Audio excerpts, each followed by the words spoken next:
Hi, I am Nirmala Devi, serving as Assistant Professor in the Department of Biochemistry, Biotechnology and Bioinformatics, Avinash Lingam Institute for Home Science and Higher Education for Women, Coimbatore. You have chosen to do the lesson on the structure and functions of heart. In order to understand diseases that affect the human heart, it's important to every one of us to know the structure of the heart and how the heart normally works. The human heart is a hollow, muscular organ that functions as the body's circulatory pump. It takes in deoxygenated blood through the veins and delivers it to the lungs for oxygenation before pumping it into the various arteries which provide oxygen and nutrients to body tissues by transporting the blood throughout the body. Now let us see the structure and functions of the heart in detail in this module. The objective set in this module is to just learn about the structure in elaborate and the functions of the heart. Let us start with some interesting facts about the heart. The heart weighs about 280 to 340 grams for a man and 230 to 280 grams for a woman. In an adult, the heart beats at an average of 60 to 80 times per minute. The newborn's heart beats faster than an adult heart at about 70 to 190 beats per minute. Heart beats at an average of 1 lakh times per day or about 3 billion times in their lifetime. Heart pumps about 5 to 6 liters of blood in the body during rest.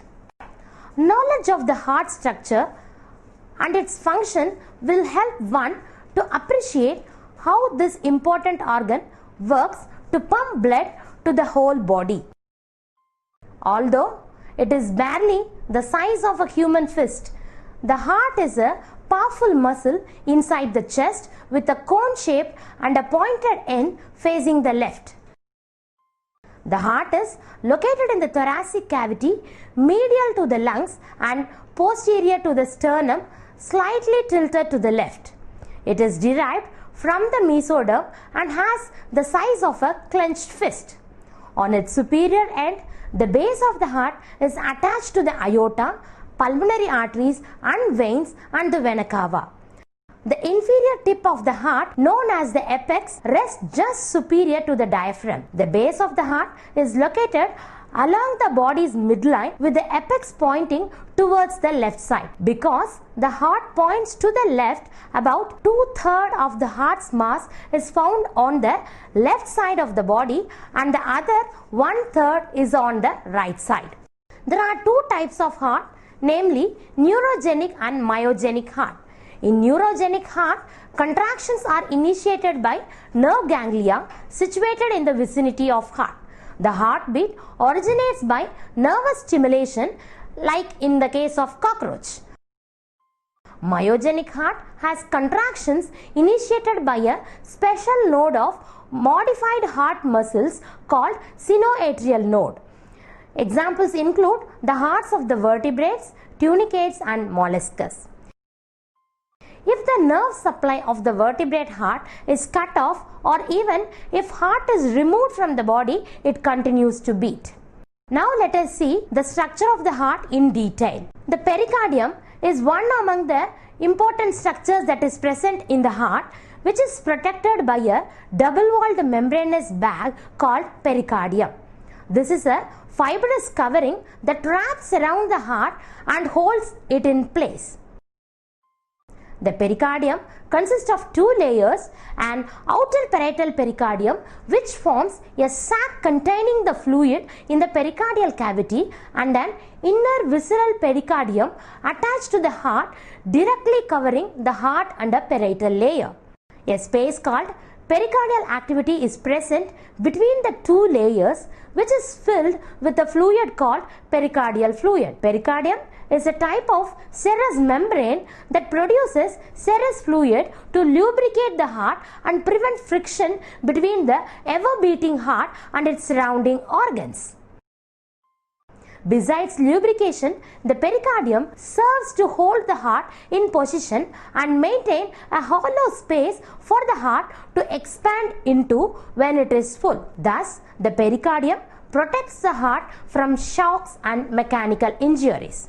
The second aspect of the heart structure includes the four chambers of the heart, which includes right atrium, left atrium, right ventricle and left ventricle. Atria are smaller than ventricles and have thin, less muscular walls.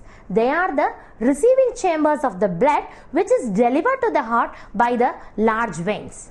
Ventricles are the larger, more muscular pumping chambers that push blood out to the circulation. They are connected to large arteries that carry blood to the circulation. The right atrium and the right ventricle are smaller than the corresponding chambers on the left. They have less muscle in their walls compared to the left side of the heart. The difference in size is related to their functions. Atrium is divided by an interatrial septum into right and left atria. On this septum, a depression, fossa ovalis, is present, which is remnant of embryonic foramen ovale, an aperture present between right and left atria. Three large veins, namely superior vena cava, inferior vena cava and coronary sinus, pour the blood into the right atrium by separate pores. Eustachian valve guards the opening of the inferior vena cava. A coronary or a Thesbazian valve is present at the opening of the coronary sinus. Two pulmonary veins bring oxygenated blood into the left atrium. The openings of the pulmonary veins are without any valve as their openings are oblique, which prevents backflow of blood. Ventricle is also divided by an interventricular septum. The right side of the heart maintains pulmonary circulation to the nearby lungs, while the left side of the heart pumps blood all the way to the extremities of the body in the systemic circulatory loop. The thick fibrous tissue called the atrioventricular septum separates the atrium and the ventricle of the same side. However, both of the atrioventricular septa are provided with an opening through which the two chambers of the same side are connected. Left ventricle has the thickest muscles because it pumps the blood to the whole body. Next, we'll see about the heart wall. The thickness of the heart wall varies in different parts of the heart. The atria of the heart have a very thin myocardium because they do not need to pump blood very far, only to nearby ventricles. The ventricles, on the other hand, have a very thick myocardium to pump blood to the lungs or throughout the entire body. The right side of the heart has less myocardium in its walls than the left side because the left side has to pump blood through the entire body while the right side only has to pump to the lungs. The wall of the heart is made up of three different layers. The epicardium, which is the outermost layer of the heart wall and is just another name for the visceral layer of the pericardium. Thus, the epicardium is a thin layer of serous membrane that helps to lubricate and protect the outside of the heart. Below the epicardium is the second thicker layer of the heart wall, that is the myocardium. The myocardium is the muscular middle layer of the heart wall that contains the cardiac muscle tissue. Myocardium makes up the majority of the thickness and mass of the heart wall and is the part of the heart responsible for pumping blood. Below the myocardium is the thin endocardium layer. Endocardium is the simple squamous endothelium layer that lines the inside of the heart. The endocardium is very smooth and is responsible for keeping blood from sticking to the inside of the heart and forming potentially deadly blood clots. Now, let us see about the valves of the heart. The heart functions by pumping blood both to the lungs and to the systems of the body. The valves are fibrous tissue flaps found between the cardiac chambers and within the veins. To prevent blood from flowing backwards or regurgitating back into the heart, a system of one-way valves are present in the heart. The heart valves can be divided into two types, atrioventricular and semilunar valves. First, let us see about the atrioventricular valves, and these valves are located in the middle of the heart between the atria and ventricles and only allow blood to flow from the atria into the ventricles. This atrioventricular valve on the right side of the heart is called the tricuspid valve because it is made of three cusps or flaps that separate to allow blood to pass through and connect to block regurgitation of blood. The atrioventricular valve on the left side of the heart is called the mitral valve or the bicuspid valve because it has two cusps or flaps. Special fibrous cords called the chordate tendineae are attached to the flaps of the bicuspid and tricuspid valves at one end, and their other ends are attached to the ventricular wall with the special muscles, that is the papillary muscles. During the contraction of the ventricles, the atrioventricular valves look like domed parachutes with the chordate tendineae acting as the ropes holding the parachute stuck. Next we'll see semilunar valves. The semilunar valves, so named for the crescent moon shape of their cusps, are located between the ventricles and the arteries that carry blood away from the heart. The semilunar valve on the right side of the heart is the pulmonary valve, so named because it prevents the backflow of blood from the pulmonary trunk into the right ventricle. The semilunar valve on the left side of the heart is the aortic valve, named for the fact that it prevents the aorta from regurgitating blood back into the left ventricle. The semilunar valves are smaller than the atrioventricular valves and do not have chordate tendineae to hold them in place. Instead, the cusps of the semilunar valves are cup-shaped to catch regurgitating blood and use the blood's pressure to snap shut. Now we'll move on to blood vessels. These are tube-like structures which carry blood to different parts of the body. Arteries deliver oxygen-rich blood from the heart to the rest of the body. The biggest artery is the aorta, which leaves the heart and gives off smaller branches. Veins deliver deoxygenated blood back to the heart through the inferior and superior vena cava, which drain into the right atrium.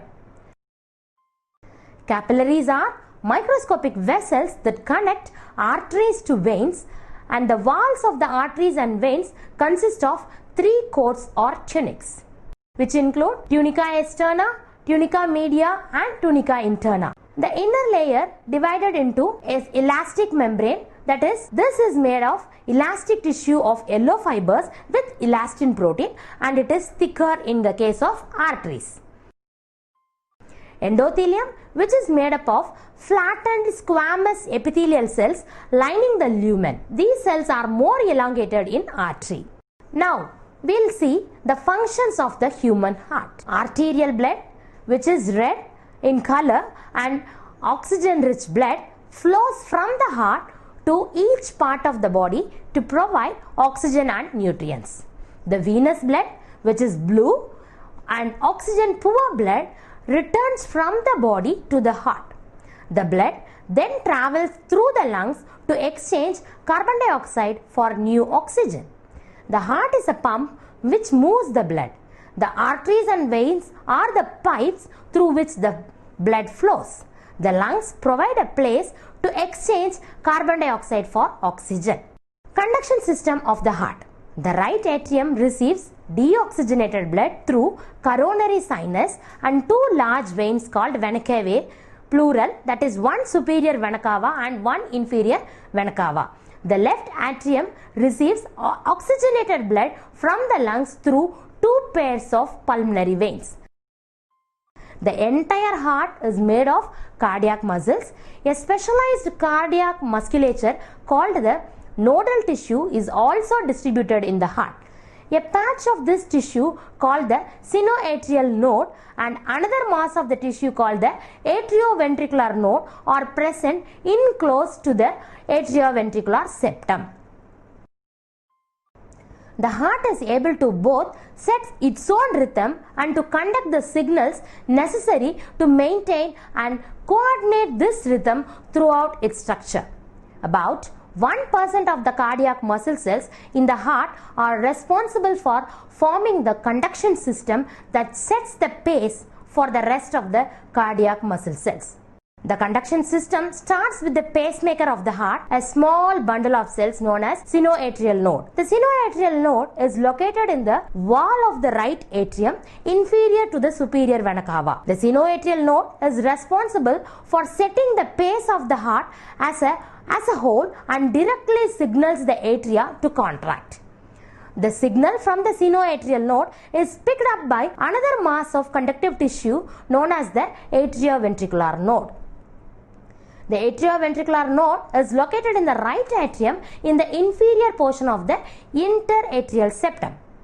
The atrioventricular node picks up the signal sent by the sinoatrial node and transmits it through the atrioventricular bundle. A bundle of nodal fibers, that is, atrioventricular bundle, continues from the atrioventricular node, which passes through the atrioventricular septa to emerge on the top of the interventricular septum and immediately divides into a right and a left bundle. The atrioventricular bundle is a strand of conductive tissue branching off from the left and right bundle branches or many Purkinje fibers that carry the signal to the walls of the ventricles, stimulating the cardiac muscle cells to contract in a coordinated manner to efficiently pump blood out of the heart. The Purkinje fibers along with right and left bundles are known as bundle of His. The nodal musculature has the ability to generate action potentials without any external stimuli. That is, it is auto-excitable. Action potential is a short-lasting event in which the electrical membrane potential of a cell rapidly rises and falls. Although all the heart muscle cells have the ability to generate the electrical impulses that trigger cardiac contraction, the sinoatrial node initiates it simply because it generates the maximum number of action potential, that is 70 to 75 per minute, and is responsible for initiating and maintaining the rhythmic contractile activity of the heart. Therefore, it is called the pacemaker of the heart. Our heart normally beats 70 to 75 times in a minute, and this is called the heart rate. Coronary systole and diastole. At any given time, the chambers of the heart may be found in one of the two states, either systole or diastole. During systole, cardiac muscle tissue is contracting to push blood out of the chamber. During diastole, the cardiac muscle cells relax to allow the chamber to fill with blood. Blood pressure increases in the major arteries during ventricular systole and decreases during ventricular diastole. This leads to the two numbers associated with the blood pressure. Systolic blood pressure is the higher number and diastolic blood pressure is the lower number. For example, a blood pressure of 120/80 reads the systolic pressure 120 and the diastolic pressure 80. Now let us see the blood flow through the heart. Deoxygenated blood returning from the body first enters the heart from the superior and inferior vena cava. The blood enters the right atrium and is pumped through the tricuspid valve into the right ventricle. From the right ventricle, the blood is pumped through the pulmonary seminar valve into the pulmonary trunk. The pulmonary trunk carries blood to the lungs where it releases carbon dioxide and absorbs oxygen. The blood in the lungs returns to the heart through the pulmonary veins. From the pulmonary veins, blood enters the heart again in the left atrium. The left atrium contracts to pump blood through the bicuspid or the mitral valve into the left ventricle. The left ventricle pumps blood through the aortic semilunar valve into the aorta. From the aorta, blood enters into the systemic circulation throughout the body tissues until it returns to the heart via the vena cava and the cycle repeats. The heart pumps blood to the pulmonary and the systemic circuits. Pulmonary circuit, deoxygenated blood from the right ventricle enters the pulmonary artery and goes to the lungs where it receives oxygen and releases carbon dioxide. The oxygenated blood then returns through the pulmonary vein to the left atrium. In the systemic circuit, oxygenated blood is pumped from the left ventricle to the systemic circulation through the aorta, which branches out into smaller arteries and capillaries to supply the rest of the body with oxygen. From the different organs and tissues, deoxygenated blood returns to the heart through the veins, which drain into the vena cava and into the right atrium. Now let us see the circulation through special regions such as renal portal system, where this is mostly found in fishes and amphibians, and hypophyseal portal system. It collects blood from hypothalamus and enters the anterior lobe of the pituitary. Hepatic portal system, this is a unique vascular connection between the digestive tract and the liver found in human, in which the deoxygenated blood flows from digestive organs to the liver before returning to the systemic circulation. In coronary circulation, the flow of oxygenated blood from the ascending aorta to the heart muscle and the return of the deoxygenated blood from the heart muscle to the right atrium is called coronary or cardiac circulation. Now we will see heart sounds. First heart sound is referred to as lung. It is produced by the closing of atrioventricular valves during ventricular systole, and it is low pitched and of long duration. The second heart sound is duck. It is produced by the closing of semilunar valves at the beginning of the ventricular diastole. It is high pitched and of short duration. During a normal heartbeat, these sounds repeat in a regular pattern of lub-dub-pa. Any additional sounds such as liquid rushing or gurgling indicate a structure problem in the heart. The most likely causes of these extraneous sounds are defects in the atrial or ventricular septum or leakage in the valves. These sounds are of clinical diagnostic significance. Now let us see the cardiac cycle. The cardiac cycle includes all of the events that takes place during one heartbeat. There are three phases to the cardiac cycle: atrial systole, ventricular systole and relaxation. During the atrial systole phase of the cardiac cycle, the atria contract and push blood into the ventricles. To facilitate this filling, the atrioventricular valves stay open and the semilunar valves stay closed to keep arterial blood from re-entering the heart. The atria are much smaller than the ventricles, so they only fill about 25% of the ventricles during this phase. The ventricles remain in diastole during this phase. During ventricular systole, the ventricles contract to push blood into the aorta and pulmonary trunk. The pressure of the ventricles forces the semilunar valves to open and the atrioventricular valves to close. This arrangement of valves allows for blood flow from the ventricles into the arteries. The cardiac muscles of the atria repolarize and enter the state of diastole during this phase. During the relaxation phase, all four chambers of the heart are in diastole as blood pours into the heart from the veins. The ventricles fill to about 75% of its capacity during this phase and will be completely filled only after the atria enter systole. The cardiac muscle cells of the ventricles repolarize during this phase to prepare for the next round of depolarization and contraction. During this phase, the atrioventricular valves open to allow blood to flow freely into the ventricles, while the semilunar valves close to prevent the regurgitation of blood from the great arteries into the ventricles. Cardiac output. It is the volume of blood being pumped by the heart in 1 minute. The equation used is cardiac output is equal to stroke volume into heart rate. Stroke volume is the amount of blood pumped into the aorta during each ventricular systole, usually measured in liters. Heart rate is the number of heartbeats per minute. The average heart can push around 5 to 5.5 liters per minute at rest. To conclude, the heart and blood vessels form an intricate network throughout the human body. The anatomy of the four-chambered heart is central to the network and functions to maintain blood moving throughout the body. Arteries, veins and capillaries work in conjunction for the continuous healthy blood flow and also to trigger the immune response against parasites and infections.